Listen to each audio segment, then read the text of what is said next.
السلام علیکم ورحمۃ اللہ. لا حول ولا قوة الا باللہ. حسبنا اللہ ونعم الوکیل. یا حی یا قیوم برحمتک استغیث. لا الہ الا انت سبحانک انی کنت من الظالمین. ربنا آتنا من لدنک رحمہ وہیئ لنا من امرنا رشدا.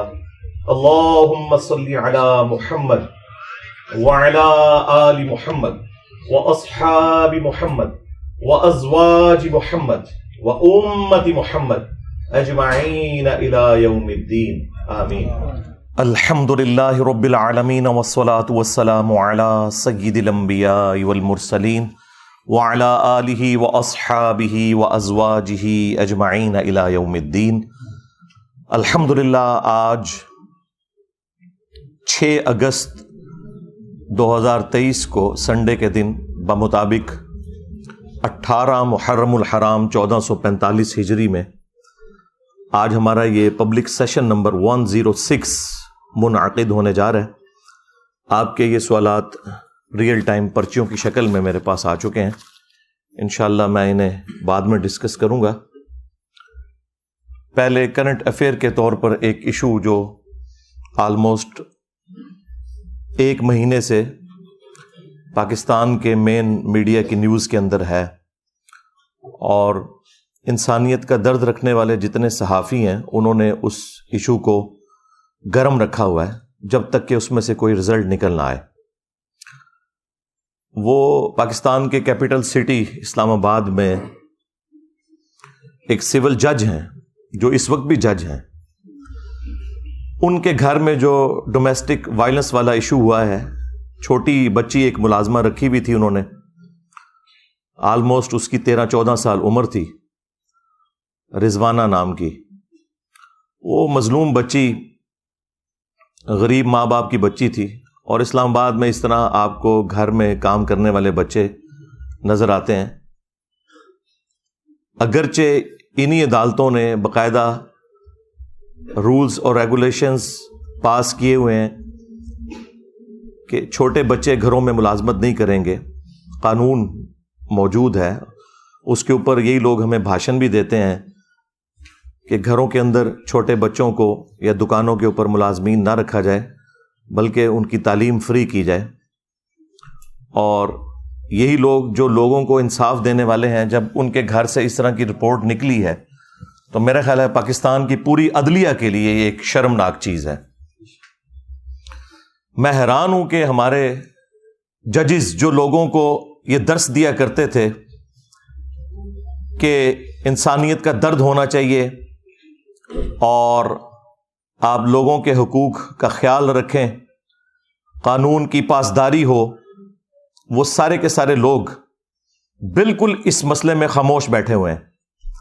وہ وکلا جو چھوٹی چھوٹی بات کے اوپر ہنگامہ کھڑا کر دیتے تھے، الٹا اس وائلنس کے اوپر اس جج اور اس کی بیوی کو نہ صرف پری ریسٹ بیل انہوں نے لے کے دی ہوئی ہے بلکہ اپنی ایک حفاظتی حصار کے اندر اسے لے کے آتے ہیں اور پھر نکال دیتے ہیں. جتنے بھی لوگ ہمارے اس ملک کے اندر قانون کے ٹھیکیدار بنے ہوئے ہیں، آپ ان لوگوں کو دیکھیں، میڈیا کے اوپر آ کے لوگوں کو درس دے رہے ہوتے ہیں اس حوالے سے. اور پریکٹیکلی جب ان کے گھر کے اندر کوئی جرم نکلتا ہے، خواہ وکلاء کے اندر نکل رہا ہو خواہ جوڈیشری کے اندر، تو یہ سارے کے سارے اکٹھے ہو کے اپنے بڑوں کے مفادات کی حفاظت کے لیے منظر عام پہ آ جاتے ہیں. چونکہ میں بھی جوڈیشری کے معاملات سے کافی دفعہ گزرا ہوں. اب وہ جو جج کی بیوی ہے جو مجرمہ بتائی جا رہی ہے، حالانکہ وہ جج بھی مجرم ہے کہ اس کے گھر کے اندر یہ سب کچھ ہو رہا تھا، وہ اپنی ڈیوٹی اسی طریقے سے پوری کر رہا ہے. اس کے کان پہ جوں تک نہیں رینگی، الٹا وہ اپنی وائف کو پہلے پری اریسٹ بیل دلوائی انہوں نے لاہور ہائی کورٹ سے، اور اس کے بعد وہ حفاظتی تحویل میں اسے لے کے جاتے ہیں. اور جو جج پری ریسٹ بیل دیتا ہے وہ ساتھ پابند کرتا ہے، اس کاغذ کے اوپر لکھا ہوتا ہے کہ آپ نے فوراً تفتیش کا حصہ بننا ہے. جو انویسٹیگیشن ہوگی جو رسپیکٹو تھانہ ہے آپ نے جا کے فوراً رپورٹ کرنی ہے. آپ دیکھیں 15 دن گزر چکے ہیں, ایک بار یعنی بیل دوبارہ رینیو ہو چکی ہے اور وہ عورت جا کے تفتیش کا حصہ نہیں بنی. یعنی بدماشی کا لیول, آپ غنڈہ گردی کا لیول ان لوگوں کا دیکھیں. اور جوڈیشری سے ہمیں تو کوئی آواز سنائی نہیں دی. جتنے چیف جسٹس حضرات ہیں یہ لوگ اپنے پولیٹیکل لیڈرز کی محبت کے اندر تو از خود نوٹسز لیتے ہیں, لیکن عوام کی محبت کے اندر کوئی بھی شخص از خود نوٹس لینے کے لیے, سو موٹو لینے کے لیے تیار نہیں ہے. اب آپ یہ بھی نہ سمجھیں کہ ان لوگوں کو پتہ نہیں کہ کیا ہو رہا ہے. ان لوگوں کا ٹیمپرامنٹ اتنا ہے کہ میڈیا میں کوئی بات چلتی ہے تو اگلے دن جو ان کی عدالت لگتی ہے نا, اس میں باتوں ہی باتوں میں یہ میڈیا کی نیوز کو ریبٹل کر رہے ہوتے ہیں ہمارے جو جج حضرات ہیں. حالانکہ ان کا کوئی کام نہیں ہے کہ یہ میڈیا دیکھیں, اخبارات پڑھیں یا متاثر ہوں اس طرح کی چیزوں سے. یہ خود اپنا جو عہد کیا ہوا نا اس کو توڑ رہے ہوتے ہیں. اسی لیے میں نے کئی دفعہ عرض کیا ہے کہ جتنے ججز ہیں نا, ان کے لیے غاروں کے اندر بلڈنگز بنانی چاہیے جہاں ان تک میڈیا کی کوئی رسائی نہ ہو. ہر طرح کی فیسلٹی ان کو دیں تاکہ یہ لوگ اپنے ضمیر کے مطابق فیصلہ نہ کریں بلکہ آئین اور قانون کے مطابق فیصلہ کریں. ضمیر کے مطابق تو ہوتا ہے جس کی جو ایفیلیشن ہوتی ہے وہ وہی کچھ کرتا ہے. اور اب دیکھ لیں آپ, کسی کا کوئی بیان نہیں آیا, کوئی وکلا تنظیمیں سامنے نہیں آئی ہیں. حالانکہ یہ سارے وکلا کبھی عمران خان صاحب کی محبت میں, کبھی نواز شریف صاحب کی محبت میں, کبھی زرداری صاحب کی محبت میں سڑکوں کے اوپر ٹھڈے کھاتے ذلیل ہوتے آپ کو نظر آتے ہیں, لیکن عوام کے لیے کوئی بھی کچھ کرنے کے لیے تیار نہیں ہے. تو میں ان سارے کے سارے لوگوں کو اس حوالے سے مجرم سمجھتا ہوں. یہ سب کے سب لوگ ظالم ہیں, خواہ جوڈیشری میں بیٹھے ہوئے لوگ ہیں یا ان کے سپورٹو وکلاء ہیں. یہ سب کے سب لوگ اس معاملے میں پہلے نمبر کے اوپر مجرم ہیں, کیونکہ یہ ان کے گھر کی صفائی کا معاملہ تھا. اتنا بڑا ظلم ہوا ہے اور روزانہ خبر بھی چل رہی ہے. وہ بچی زندگی موت کی کشمکش میں ہے, وہ بڑی مشکل سے ریکوری کی طرف جا رہی ہے, ابھی بھی کوئی چانسز نہیں ہے. اور آپ دیکھیں ظلم کی انتہا, اس کی ہڈی پسلی انہوں نے توڑی اور وہ اس کو بینڈیج بھی نہیں کروایا. وہ بیچاری کی ہڈیاں ٹیڑھی جڑ گئی ہیں. سر میں جو زخم تھا اس میں کیڑے پڑ گئے اور اس کی وجہ سے پورے جسم کے اندر تعفن پھیل گیا. اس کے آپ دیکھیں چہرے کے اوپر, باقی جسم کے اوپر کس طرح نشانات. یعنی جس کی اپنی اولاد ہے وہ دیکھ کے تو تڑپ اٹھتا ہے. یہ جانور ہیں یہ لوگ اوپر جو بیٹھے ہوئے. تو سب سے بڑے مجرم اس میں وہ لوگ ہیں کہ جو اس ادارے کے کسٹوڈین ہیں, جوڈیشری کے. چیف جسٹس اللہ تعالیٰ کی بارگاہ میں سب سے پہلے مجرم ہے. اس کے بعد پرائم منسٹر, جن لوگوں کو صرف شیروانیاں پہننے کا شوق ہوتا ہے, اور اس کے بعد آرمی چیف بھی اس میں انوالو ہے. ان کا بھی یہ کام ہے کہ اس معاملے کا نوٹس لیں. دوسری طرف ان لوگوں کے اداروں کے بارے میں کوئی بات کر دیں تو کبھی جو ہے وہ غداری کا فتویٰ لگ جاتا ہے, کبھی توہین مذہب کا الزام لگا کے اپنا غصہ نکالتے ہیں, لیکن عوام کے لیے تو کوئی بھی کھڑا ہونے کے لیے تیار نہیں ہے. اسی لیے دیکھیں قرآن پاک میں اللہ تعالیٰ نے فرمایا لعنت اللہ علی الظالمین, ظالموں پر اللہ کی لعنت ہے. لعنت کا مطلب آپ کو پتہ ہے کیا؟ اللہ کی رحمت سے دور. جب آپ کسی کے اوپر لعنت بھیجتے ہیں تو اس کا مطلب یہ ہے کہ وہ شخص اللہ کی رحمت سے دور ہے. پھر اللہ تعالیٰ نے قرآن حکیم میں یہاں تک فرمایا کہ تم نے عدل و انصاف کے لیے کھڑے ہونا ہے, خواہ تمہیں اپنے خلاف گواہی دینی پڑ جائے, اپنے قریبی رشتہ داروں کے خلاف گواہی دینی پڑ جائے, تم نے انصاف کے لیے کھڑے ہونا ہے. یہ مسلمان کی پہچان ہے. بخاری اور مسلم دونوں کے اندر حدیث موجود ہے, تم میں سے ہر شخص نگہبان ہے اور اس سے اس کی رعیت کے بارے میں پوچھا جائے گا. پھر نبی علیہ السلام نے اسے کھولا کہ حکمران اپنی رعایا کے اوپر نگہبان ہے, اگر اس نے انصاف نہ کیا تو اس سے پوچھا جائے گا. ایک خاوند اپنی بیوی اور بچوں کے اوپر نگہبان ہے, ایک عورت اپنے خاوند کے مال اور اس کے بچوں کے اوپر نگہبان ہے. بخاری اور مسلم میں ایک اور حدیث ہے کہ بدترین گڈریا وہ ہے, جس طرح گڈریا ہوتا ہے نا بھیڑوں کو سنبھالنے کے لیے, بدترین گڈریا وہ ہے جو کسی قوم کا حکمران ہو, اگر اس نے انصاف نہ کیا تو وہ جنت کی خوشبو بھی نہیں پائے گا. جی, ان لوگوں کو صرف فیسلٹیز اویل کرنے کا شوق ہوتا ہے. انہیں یہ پتا نہیں ہے کہ یہ جتنی بڑی پوسٹوں پہ بیٹھنے والے لوگ ہیں انہوں نے اپنے اوپر جہنم واجب کروا لی ہوئی ہے. اگر یہ گمنامی کی زندگی مر جاتے ہیں نا کسی فٹ پاتھ کے اوپر تو شاید ان کے کو بچنے کے چانسز تھے. جو لیڈرشپ کے اوپر بیٹھا ہوا ہے اور اگر وہ انصاف نہیں کر رہا اور اس کے نیچے لوگوں کے اوپر ظلم ہو رہا ہے تو اس نے اپنے اوپر جہنم پکی کروا لی ہے. ہاں اگر انصاف کرتا ہے تو وہ بخاری مسلم میں حدیث ہے کہ 7 لوگوں کو اللہ کے عرش کا سایہ نصیب ہوگا قیامت کے دن جب کوئی اور سایہ نہیں ہوگا. ان میں سے پہلے نمبر پہ وہ شخص ہے جو عادل حکمران ہے. وہ پھر فضیلت اپنی جگہ ہے, لیکن یہ فضائل تبھی حاصل ہوں گے جب اپنے معاملات کو آپ صحیح طریقے سے لے کے چلیں گے. اور اس میں آپ صرف بڑوں کو حکمرانوں کو سنگل آؤٹ نہ کریں, ہر مسلمان کے لیے ہے. صحیح بخاری اور صحیح مسلم کے اندر حدیث موجود ہے, مسلمان وہ ہے کہ جس کے ہاتھ اور زبان سے دوسرے مسلمان محفوظ رہیں. ایک اور حدیث ہے بخاری اور مسلم میں, تم میں سے کوئی شخص اس وقت تک مؤمن ہی نہیں ہو سکتا جب تک کہ اپنے بھائی کے لیے بھی وہی چیز پسند نہ کرے جو اپنے لیے کرتا ہے. کیا یہ لوگ پسند کریں گے کہ ان کے بچوں کے ساتھ یہ ہو رہا ہو؟ جو دوسروں کے بچوں کے ساتھ یہ کرتے ہیں, یہ کرتے ہوئے دیکھتے ہیں اور گونگے شیطان بنے رہتے ہیں.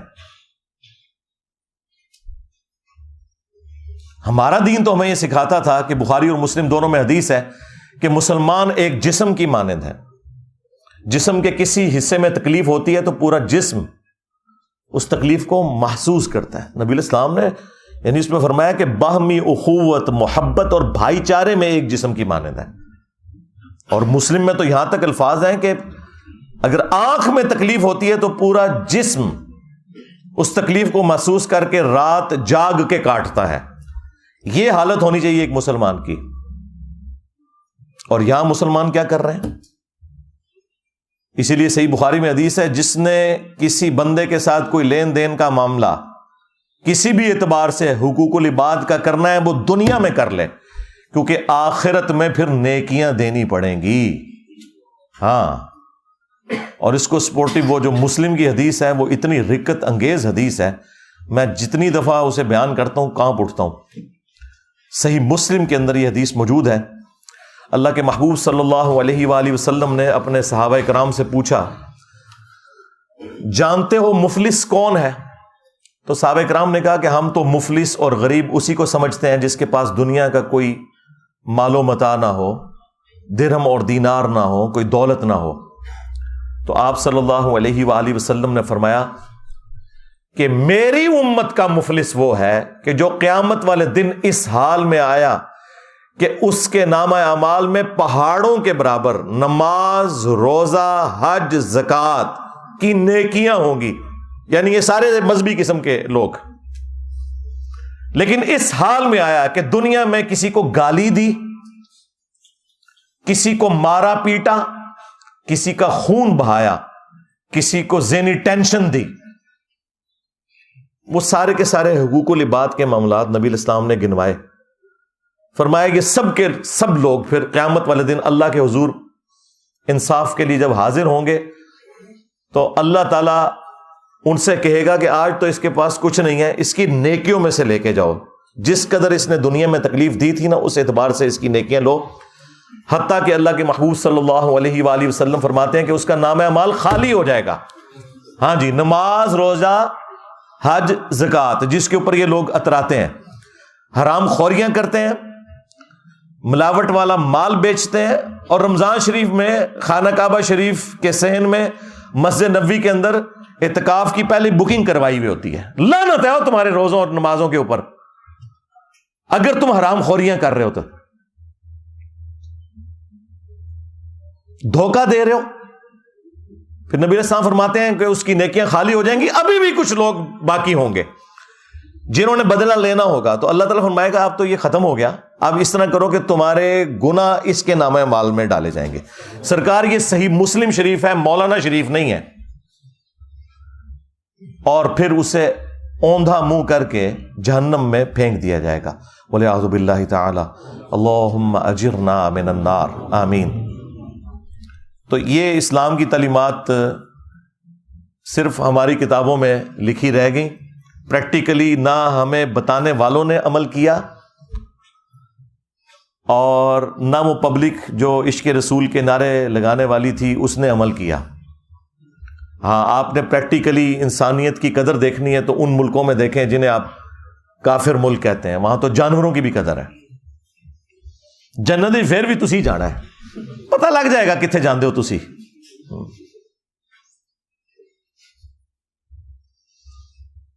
تو میرا خیال ہے کہ اس وقت ہمارے بڑوں کی ذمہ داری ہے کہ اسے ایک ایگزامپل سیٹ کریں تاکہ آئندہ کے لیے کسی کو جرت نہ ہو۔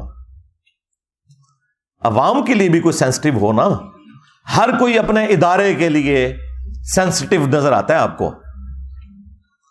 لیکن عوام کے لیے کوئی سینسٹیو نظر نہیں آئے گا آپ کو۔ اور سزا تو پھر آپ کو پتہ ہے سورۃ المائدہ میں اس طرح کے جو جرم کرنے والوں کے لیے کیا آئی ہے۔ اللہ تعالیٰ نے بنی اسرائیل کے لیے بھی یہ چیز طے کی تھی اور اس امت میں بھی، کہ جان کے بدلے جان، آنکھ کے بدلے آنکھ، ناک کے بدلے ناک، کان کے بدلے کان، دانت کے بدلے دانت، یعنی یہ ہر ایک چیز کے بدلے اس کی وہ چیز توڑی جائے گی۔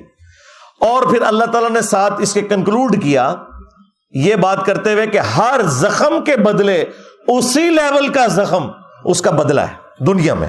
ہاں، یعنی اب جتنی ہڈی پسلیاں اس بچی رضوانہ کی توڑی گئی ہیں نا، وہ ساری ہڈیاں ان دونوں میاں بیوی کی ٹوٹنی چاہیے، وہ جو جج صاحب ہیں اور ان کی جو بیوی ہے، اور وہ سارے زخم لگنے چاہیے۔ اور جس طرح اس کے زخم میں کیڑے پڑے، ان کو بھی چھوڑ دینا چاہیے کہ ان کے زخموں میں بھی کیڑے پڑے۔ لیکن اینڈ رزلٹ میں آپ کو ابھی بتا دیتا ہوں، وہ غریب لوگ ہیں بےچارے، پیسے لے کے صلح کر لیں گے۔ اچھا، یہ جو پیسے لے کے صلح کر لیتے ہیں نا، اور پھر کہتے ہیں کہ جی وہ شریعت نے اختیار دیا ہوا ہے ورثاء کو، بھئی یہ اس صورت میں ہے جب کوئی دل سے معاف کرے۔ آپ کے کیسز میں وہ جو شاہ زیب قتل کیس ہوا تھا، پیسے تو انہوں نے بھی لے لیے تھے، کیونکہ انہوں نے کہا کہ جو بچ گئے وہ تو بچے نا۔ اس طرح کے جو معاملات ہوتے ہیں نا، اس میں پھر اسٹیٹ کا کام ہے کہ وہ سامنے آئے اور ڈیٹرس کرے تاکہ آئندہ کسی کو جرت نہ ہو، انشور کرے کہ سزا ملے گی۔ ٹھیک ہے، پیسے بھی دلوائیں، ان کا علاج ہے، پہلے پیسے دلوائیں، اس کے بعد انہیں کہیں کہ یہ تو آپ کا معاملہ طے ہو گیا اس بچی اور اس کے ماں باپ کے ساتھ، ہاں اسٹیٹ کے ساتھ ابھی آپ کا معاملہ باقی ہے۔ جو آپ نے یہ وائلنس کی ہے اور اس کی وجہ سے پورے ملک کے اندر ایک جو دہشت کی فضا بن گئی ہے، اب آپ کے اوپر بھی ڈیٹرنس قانون کی ہونی چاہیے۔ تو اب آپ آئیں نہ ذرا قانون کا سامنا کریں اور ان تمام سزاؤں سے آپ کو گزارا جائے۔ لیکن ہمارے بڑوں کی توجہ اس طرف بالکل ہوتی ہی نہیں ہے۔ جب تک یہ اپوزیشن میں بیٹھے ہوتے ہیں اس وقت تک آپ کو اتنے لمبے لمبے درس دیں گے، بھاشن دیں گے، جیسے حکومت میں آتے ہیں پھر اپنی سیٹ بچانے کے چکر میں ہر چیز کو اوور لک کرتے چلے جاتے ہیں۔ پھر جب سیٹ سے نکالے جاتے ہیں پھر اپوزیشن میں آتے ہیں، پھر یہ انسانی حقوق کی، ڈیموکریسی کی، بیسک ہیومن رائٹس کی، سوشل ویلیوز کی باتیں کرنا شروع کر دیتے ہیں۔ بس تقریریں کرنے کے لیے یہ لوگ جو ہیں وہ شیر ہیں، اور وہ بھی اس صورت میں جب یہ نکالے جاتے ہیں، جب سیٹ پہ بیٹھے ہوتے ہیں تو سانپ سونگا ہوتا ہے انہیں کہ بھئی یہ جو معاملات ہیں یہ اب آپ نے نہیں دیکھنے کہ آپ کے ساتھ اب آخرت میں کیا ہونے والا ہے، آپ کسی کو جواب دے نہیں ہو۔ اور اس میں میرا خیال ہے عوام الناس بھی مجرم ہے۔ ہمیں بھی چاہیے کہ جس طرح ہم بعض معاملات کو سوشل میڈیا کے اوپر ایک ہائپ کریٹ کرتے ہیں اپنے سیاست دانوں کی محبت کے اندر اور انہیں مسیحا ڈکلیئر کرتے ہوئے، وہ کام کرنے کا نہیں ہے۔ اصل کام کرنے کا یہ ہے کہ ایک عام آدمی کی آواز بنے۔ صحافیوں کا کام ہے کہ ایک عام آدمی کی آواز بنے، بجائے یہ کہ وہ پولیٹیکل پارٹیز کا ساتھ دیں۔ تو اس طرح کے معاملات کے اندر پھر آپ ذرا نظر رکھا کریں کون سے لوگ ہیں کہ جو واقعی اپ رائٹ لوگ ہیں اور اس طرح کے معاملات کو وہ اٹھاتے رہتے ہیں جب تک کہ کنکلوژن کی طرف نہ پہنچے۔ میں یعنی آپ کو دعوے سے کہتا ہوں، اگر شاہ زیب خانزادہ نے شاہ زیب قتل کیس کو نہ اٹھایا ہوتا تو جتنی وہ تگڑی پارٹی تھی نا، وہ کبھی بھی اسے سزا نہیں ہونی تھی۔ اس نے اس معاملے کو ٹھنڈا نہیں ہونے دیا. ابھی بھی میں دیکھتا ہوں وہ رات کو اینڈ پہ پھر وہ ایک چھوٹا سا نا جب پروگرام ختم کرنے لگتا ہے نا پھر وہ ایک کیس چلا دیتا ہے اس کا, یہ رضوانہ کیس جو چل رہا ہے.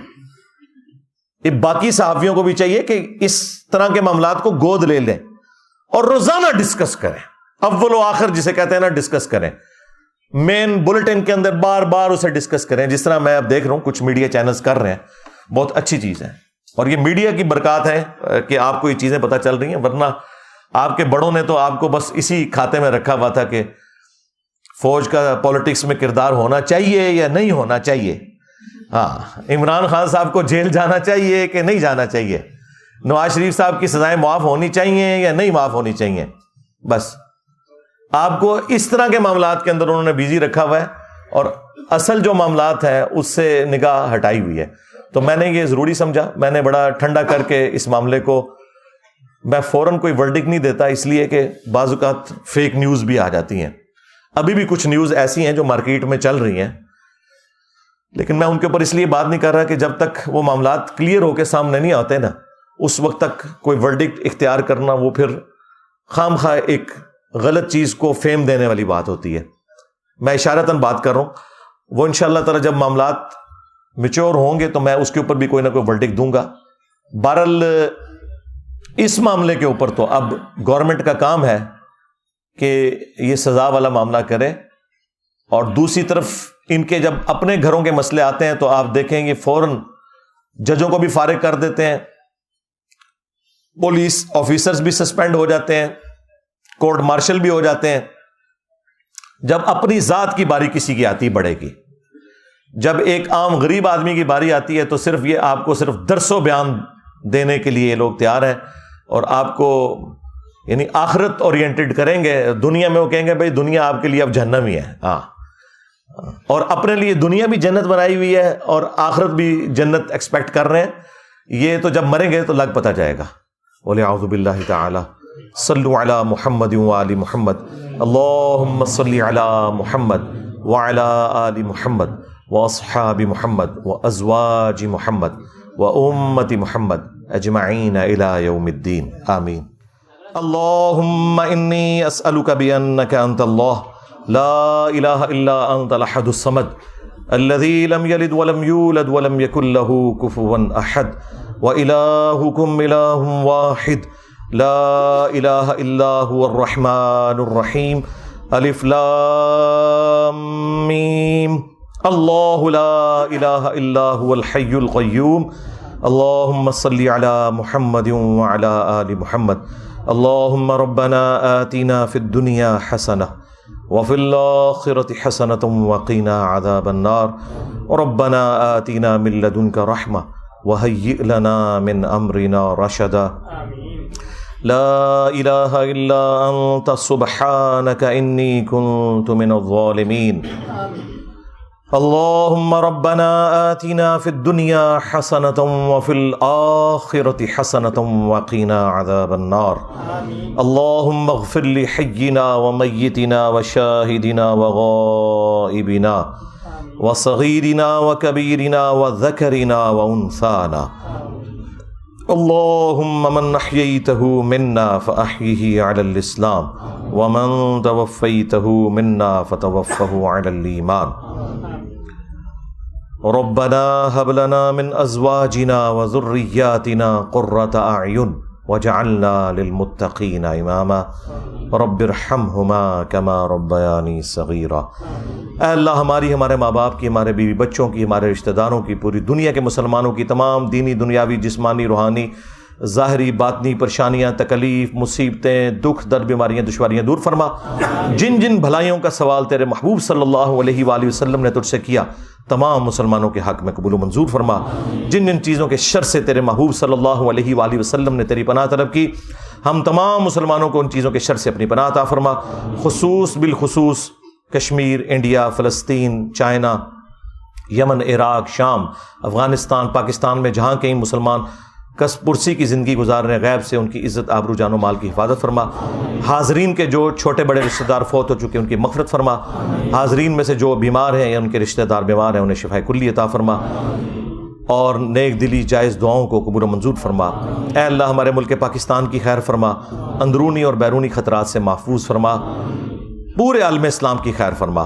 سبحان ربک رب العزت عما یصفون وسلام علی المرسلین والحمد للہ رب العالمین وصلی اللہ علی النبی الکریم وعلی آلہ وصحبہ اجمعین الی یوم الدین۔